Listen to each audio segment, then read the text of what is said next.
aussi donc dans ma reconnexion à ma vraie nature, donc des expériences. Peut-être que aussi c'est pareil, je relaterai, mais c'est pas le propos pour cette vidéo, de mystique très forte, vraiment très, très fort pour cette reconnexion et qui était liée, dans ce que j'ai exprimé tout à l'heure, donc les épousailles des fréquences. Donc toutes les fréquences, en fait, c'est comme si c'était, on va dire, des marches, on pourrait, le symboliser par des marches, jusqu'aux marches qui nous amènent à notre vraie nature, à notre «je suis». Et quand, je suis arrivé donc, à l'ouverture, on a brisé cette coquille, hein, bah, la lumière a brisé cette coquille, ça a fait la jonction entre ces différentes fréquences qui sont très basses, hein, qui nous maintiennent dans nos 2 premiers chakras, la peur, la douleur, la souffrance, l'incertitude, le doute, la culpabilité. Donc toutes ces expériences, en fait, ont été des marches à travers différentes fréquences, jusqu'à la fréquence du «je suis», à notre vraie nature. À partir du moment où j'avais épousé toutes ces fréquences jusqu'à ma vraie nature, et en acceptant complètement, bien sûr, toutes ces expériences, j'avais créé tout simplement un pont. Sans m'en rendre compte, j'avais créé un pont. Je veux devenir réellement accessible aux autres frères et sœurs par ma fréquence. J'avais inscrit vibratoirement toutes les fréquences jusqu'à la sortie, jusqu'au je suis. Et je vibrais ça en moi. Je n'étais pas stabilisé dans le je suis, hein. Ça aussi, c'est quelque chose que j'approfondirai. Mais voilà, j'ai su quand, on a cassé la coquille de ce corps, de ces différents corps, ce que je cherchais sur terre, c'était tout simplement me prouver à moi-même que j'avais la possibilité, en étant enfermé à nouveau dans un corps physique avec le voile de l'oubli, retrouver ma vraie nature. Donc ce défi, il est là pour tout le monde.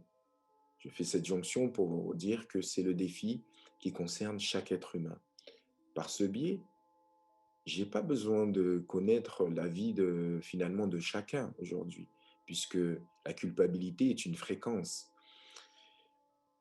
la peur est une fréquence, l'abandon est une fréquence. Je pourrais citer différentes expériences qui, qui représentent l'éventail de l'expérience humaine qui correspond aux 2 premiers chakras et qui nous limitent en fait, hein, dans notre expression et qui nous empêchent de vibrer à notre plus haut potentiel qui est notre «je suis». À partir de ce moment-là, je devenais accessible et je transmettais cette fréquence, cette vibration en moi, à travers moi, autour de moi, à tous les êtres que je rencontrais, comme je suis en train de vous la transmettre au moment où vous m'écoutez en fait. Ça, c'est la première chose. C'est la première chose que je suis venu donc inscrire dans la matière. Et là, ça c'est une véritable donc initiation. Donc bien sûr que j'y ai vu dans un premier temps, à travers toutes ces expériences que j'ai citées, qui nous limitent à, comme je l'ai dit, à nos 2 premiers chakras, à une épreuve. Mais aujourd'hui, je sais que c'est une initiation, une préparation à l'abandon, à la lumière.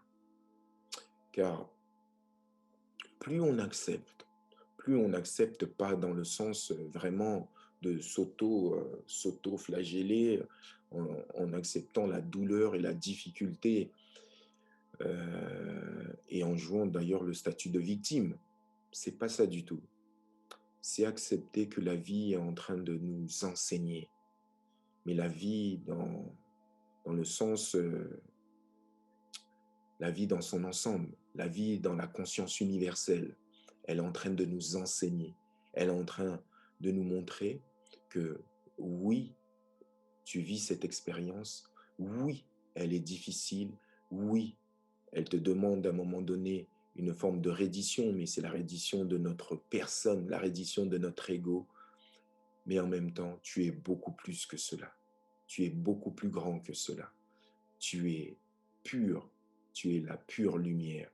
Et ça, donc, on le découvre quand on rencontre à nouveau le je suis, Donc, c'est ce qui, au moment où ça m'est arrivé, et donc du coup, ça m'a permis de me donner encore un peu plus de force, mais de foi dans ma vraie nature, à partir du moment où je l'avais reconnecté, pour aller me stabiliser dans ma vraie nature.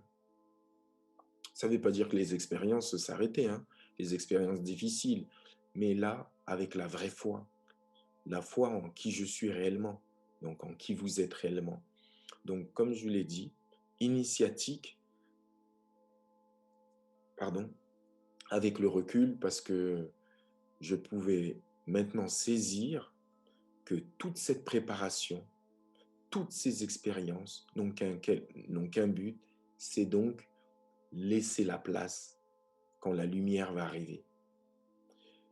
Laisser la place, c'est-à-dire, plus justement notre personne se renforce dans le statut bourreau, victime, sauveur, ce triangle que vous connaissez très bien pour beaucoup, plus notre personne renforce l'idée que l'histoire nous appartient, plus on renforce nos émotions à travers des émotions douloureuses, plus on est dans l'incapacité de pardonner, d'être dans cette rancœur, et donc toute notre personne est enfermée justement dans ces deux premiers chakras, la lumière ne peut pas venir nous chercher, elle ne peut pas venir à notre rencontre.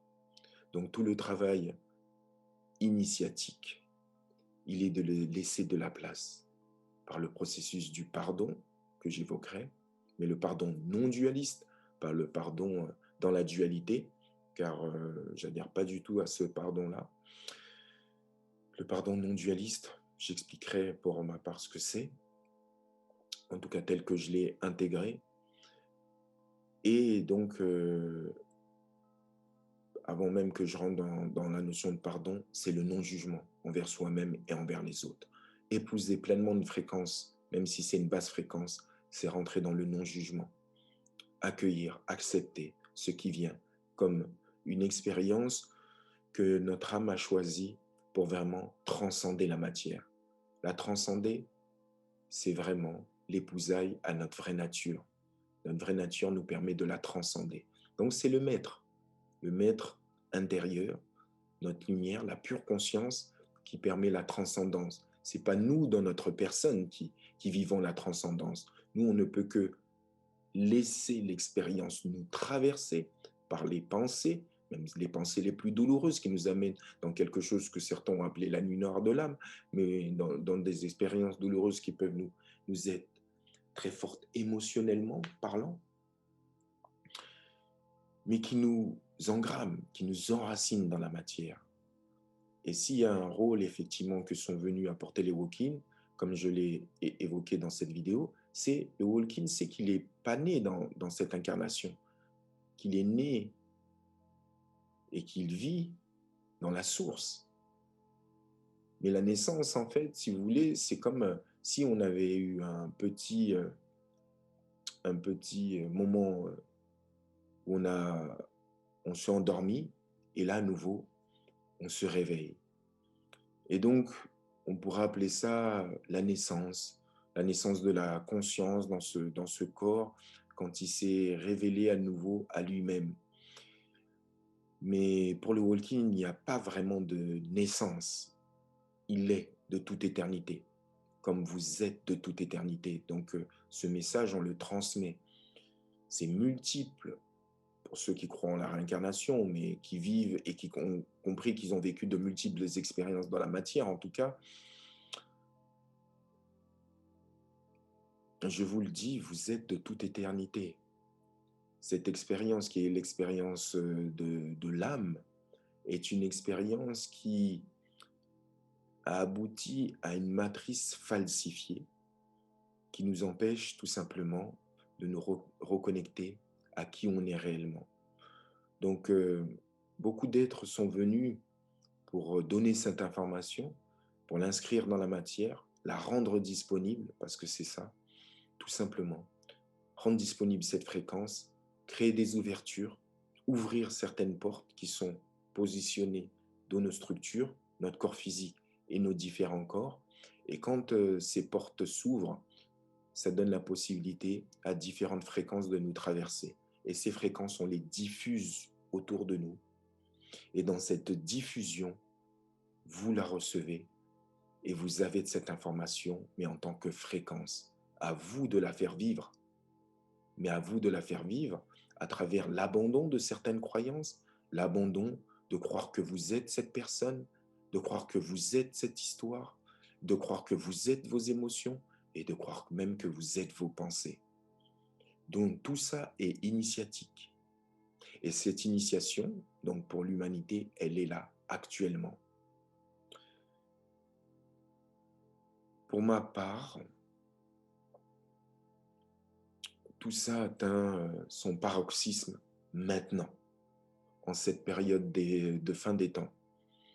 Beaucoup nous ont prévenus qu'à la fin des temps, ce temps de l'Apocalypse, qui bien sûr veut dire révélation, il va y avoir deux révélations très importantes. Ça, c'est très, très important. Les gens focalisent sur la notion d'Apocalypse, c'est-à-dire la révélation de, de quelque chose de douloureux, en fait, et finalement de quelque chose de chaotique, de la fin du monde, mais fin d'un monde, hein, finalement. Oui, ça c'est une révélation de quelle est cette matrice réellement. Vous voulez savoir quelle est cette matrice? On va nous donner certaines informations. Ces informations sont déjà disponibles, mais elles vous permettront de comprendre que vous êtes des âmes courageuses. Les âmes qui sont venues ici sur Terre, Urantia Gaia, sont des âmes courageuses.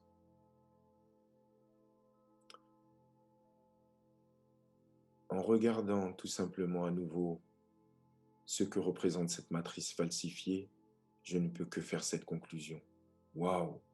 Soit des kamikazes, vous êtes tout simplement des kamikazes pour être venus dans un tel chaos, soit vous avez tout simplement eu confiance dans le processus que votre âme est venue euh, vivre et dans la transcendance que cela vous permet d'acquérir et l'expérience que ça vous permet d'acquérir en tant qu'âme. À partir de ce moment-là, vous revenez à la dimension espritique, l'esprit, car voilà sur à quoi on a été coupé. C'est tout simplement, puisqu'on ne savait pas retourner à l'esprit, il a fallu un véhicule qui s'appelle l'âme, pour un véhicule donc intermédiaire qui s'appelle l'âme, pour tout simplement euh, que ces expériences ne soient pas perdues, que ces expériences puissent y trouver un sens jusqu'au moment où où vous êtes prêt à revenir à la dimension de l'esprit, à la conscience pure. Donc voilà l'initiation. L'initiation, elle est là actuellement. Tout atteint son paroxysme. Le vrai et le faux se mélangent. Vous ne pourrez pas savoir effectivement à un moment donné si vous êtes dans la bonne voie ou la mauvaise voie sans retourner à l'intérieur de vous et à écouter cette voix intérieure qui pourra vous répondre clairement sur qu'est-ce que à quoi correspond, excusez-moi, à quoi correspond cette expérience et surtout de savoir que cette expérience n'a qu'un but, vous rappeler qui vous êtes vraiment. Le reste, guerre, qui est le président, douleur, souffrance, tout ça sinon n'a aucun sens. Ça n'a qu'un sens, c'est retrouver votre essence. Le Walking est venu amener ce message, donc je vous le partage.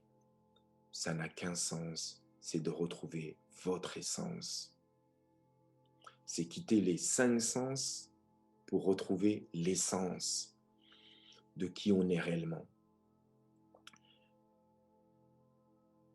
C'est un retour finalement qui est d'une beauté indescriptible. Hein. C'est quelque chose qui en vaut la peine. On pourrait dire toute cette souffrance, toute cette douleur. Vivre tout ça, mais quand la lumière reprend toute la place, on remercie même d'avoir une telle richesse d'expérience. On remercie de bénéficier d'une telle beauté parce que le monde est regardé forcément différemment avec cette lumière qui nous parcourt. c'est quelque chose d'assez indescriptible, jusqu'à rentrer dans cette béatitude alors que on peut encore être pleinement incarné dans ce monde. Donc, initiation, pour ma part, ce n'est pas une épreuve, c'est une initiation. Aujourd'hui, vous vivez une initiation globale. C'est ce qui se passait en Égypte, puisque j'ai réveillé mes mémoires égyptiennes. C'est ce qui se passait en Égypte. C'est que quand vous, quand en fait on avait envie tout simplement d'être initié en Égypte, on vous scrutait, mais surtout on vous observait dans vos différents corps, et on vous observait aussi dans votre expérience dans la matière. Et quand on voyait que vous n'aviez pas eu assez d'expérience dans la matière, on vous disait, retourne dans le monde, vis ta vie, et tu reviendras quand tu seras prêt. Être prêt, c'est tout simplement être prêt à s'abandonner. Parce que quand la lumière vient vous réépouser, si vous avez résisté toute votre vie, si vous n'acceptez pas la vie, même dans ces expériences les plus douloureuses, la lumière ne pourra pas vous réépouser. C'est ça l'initiation. Et je peux vous dire, c'est ça l'initiation parce que c'est comme ça que je l'ai vécu. Et comme j'en ai vu d'autres qui ont réépousé la lumière, qui sont proches, des proches, et ma compagne en fait partie, ils vivent cette initiation. Donc cette initiation, elle est à grande échelle. Pour être initié, donc quand on a été prêt après en Égypte, à travers l'expérience dans la matière, on pouvait être initié à la lumière dans les sarcophages et entre autres dans les pyramides, puisque c'était des outils initiatiques très évolués. J'aborderai pas ça ici, mais en tout cas, cette mémoire m'est revenue. Et donc, aujourd'hui, l'initiation, la pyramide, c'est la Terre. L'initiation, elle est globale. L'initiation, elle est justement dans l'expérience de la vie de tous les jours, dans cet accueil, dans cette acceptation et dans notre pardon. À partir du moment où ces ingrédients sont réunis, la lumière peut venir vous chercher. Le maître peut venir vous chercher. Il vient. Quand c'est la phrase qui a été formulée, elle n'est pas de moi. Quand le disciple est prêt, le maître apparaît. On est tous des disciples en cette terre. On est, si vous voulez, préparés, enseignés par la vie directement, à travers toutes nos expériences. Et quand, en tant que disciple, on est prêt, le maître apparaît. Il vient faire frapper à votre porte. Voilà ce que je voulais partager avec vous aujourd'hui. Mes chers frères solaires, car votre dimension est solaire. Vous êtes des soleils, mais vous n'êtes pas encore reconnus comme des soleils. Alors vous épousez tout simplement ce rôle d'être un rayon qui brille, mais qui n'a pas encore épousé sa complétude. Revenez à votre dimension solaire, d'être le soleil dans son entièreté, et votre rayon réépousera sa vraie demeure. Je vous souhaite une bonne continuation. Je referai d'autres vidéos car je sens que je vais mettre un peu plus de contenu et j'espère que tout simplement cette vidéo a vibré pour vous car pour moi, comme je vous l'ai dit, la conscience est vibration. Toutes ces vibrations sont inscrites maintenant à travers tout mon parcours, dans ma structure. Je vous communique ces vibrations sans même en parler. Hein. Je n'ai pas besoin de parler pour les transmettre. Mais pour beaucoup, ça peut être une infusion compréhension vibratoirement qui permet d'accepter un peu plus son expérience pour après accepter l'arrivée du maître intérieur.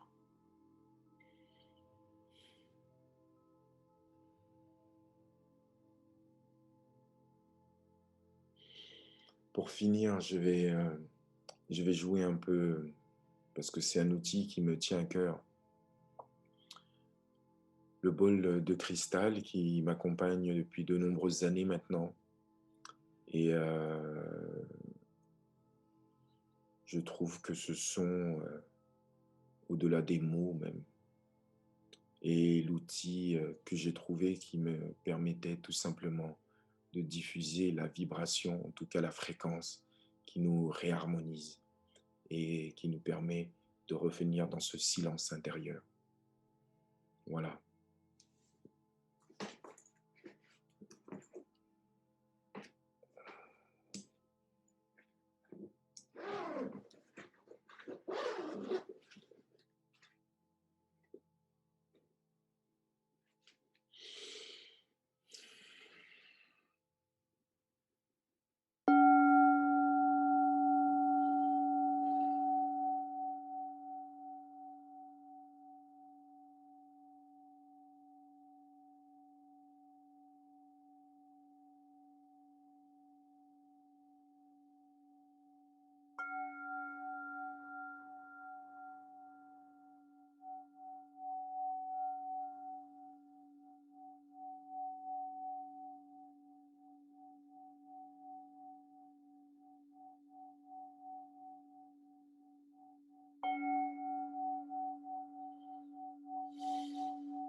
Mes chers frères et sœurs solaires, n'oubliez pas, vous êtes des âmes courageuses pour être descendues dans une matrice falsifiée. En cette fin des temps, il est donné à chacun la possibilité de retrouver sa vraie nature, d'avoir la pleine connaissance de qui vous êtes réellement et de finaliser votre processus d'incarnation.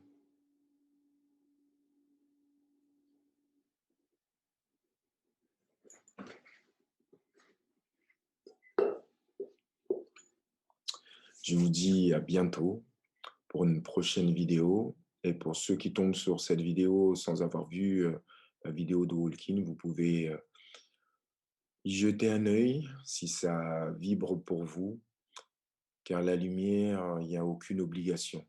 C'est toujours une invitation. Elle vous invite tout simplement à revenir à qui vous êtes. À bientôt.